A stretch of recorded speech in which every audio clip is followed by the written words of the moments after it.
If you're looking for the cheapest coins in Madden 23, head over to AOEAH.com. They are fast and reliable. And make sure to use code WOLF for 3% off. Link is in the description. In today's video, I'm going to show you guys the shading within zone defense. If you watched the previous videos, I showed you guys the man defense and how inside, outside, over the top works. However, it does work with zone defense. So we're going to elevate your game today. Make sure you guys drop a like, subscribe if you're new, become a member.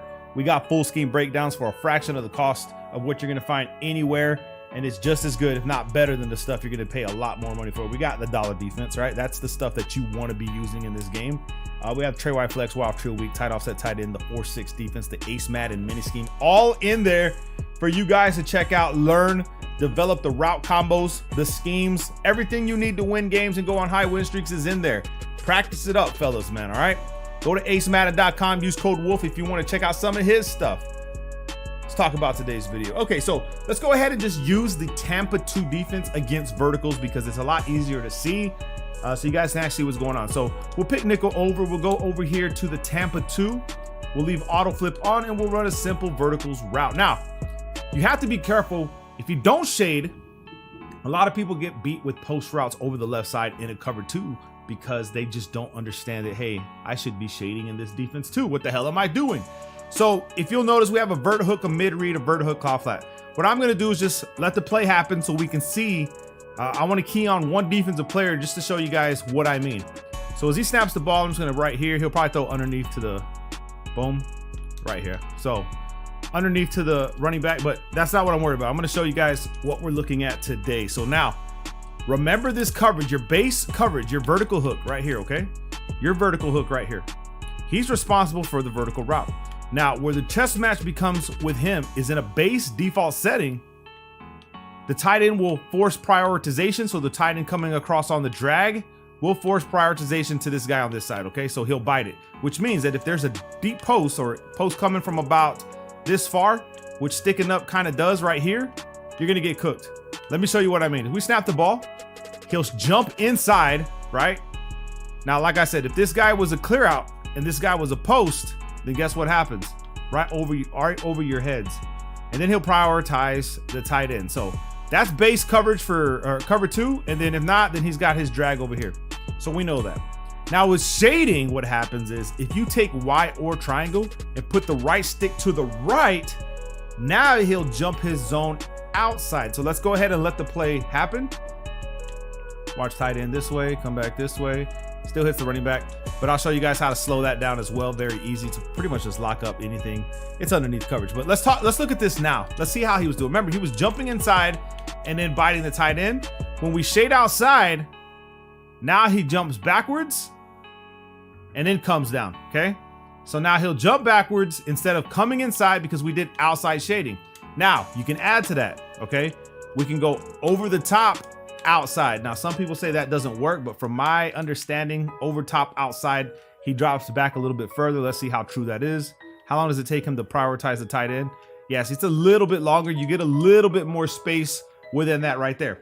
Now let's say they're cooking you with this running back, right? Oh, damn, this running back's cooking me, right? We can drop our zones to underneath, right stick down. Now your yellow should play underneath their yellow. So you'll see right here, this vert hook, he should come to about right here in his diagram. I'm gonna let him go. Let's just see if he does it because I moved him. All right, let's just see what happens. Play underneath here, over the top here. Got nowhere to go. You saw the yellows playing underneath their zones. That's what we want. Let's go to instant replay so you guys can actually see what's going on. So shading within this cover 2 is crucial. Now, your zone drops. Okay, this is how you stop the short routes and stuff like that. Shading your yellows underneath. However, let's just say, right? Let's just say that you want to guard the hard flat, but you want your yellows to play deeper. You want them to guard that vertical hook. So we can come over here to the zone drops, right? And we can tell our flats, you know what, 5, right? For the drags. And then we tell our hooks, you know what, 10. And we'll come back over here. We'll come to verticals. And let's just see what happens right here with this one. Now remember, you're going flats 5, so the swing route should be cooked.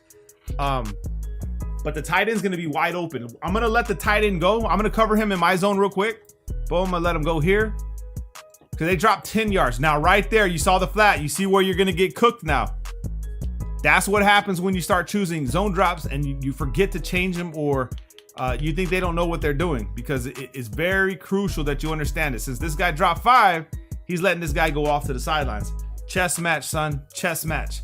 So what people tend to do is they will go ahead and just leave the soft squats there, okay? So if you have soft squats like in a cover 2 sink, you'll be all right. This is why people tend to use cover 2 sink more than they do cover 2. However, you can change your flats to 15 and then change your hooks to about 10, right? So pretty much what you're doing here is you're gonna give up the sideline. All right, you're gonna give up quick routes to the outside, drag routes, swing routes, right? Let's just let the play go out here. But this time, let's go ahead and shade outside with our zones as well. So shade outside, come this way. We're gonna bite this guy. You'll see that underneath, we could play the running back ourselves, because if you looked at where I was at, I think I had people there to slow him down. So instant replay. Remember, we have these guys dropping back now, so they don't get cooked the way they were getting cooked. However, there's still a chance, right? Still a chance, but you're making it look like they're not. And then this guy pretty much was covered, and he dips back to his zone. But by the time he reads them, I probably could have been on the running back. But this is what you're looking at. Now, this is what I do. Okay, I'm going to show you guys what I do. Let's go to choose new play. I'll show you guys my setup and what I like to do against people that run, that if I want to use cover 2 as my base. So what I do is I just leave these to default, and then I'll change curl flats to 5. Okay, so like this. I'll run my Tampa 2, right?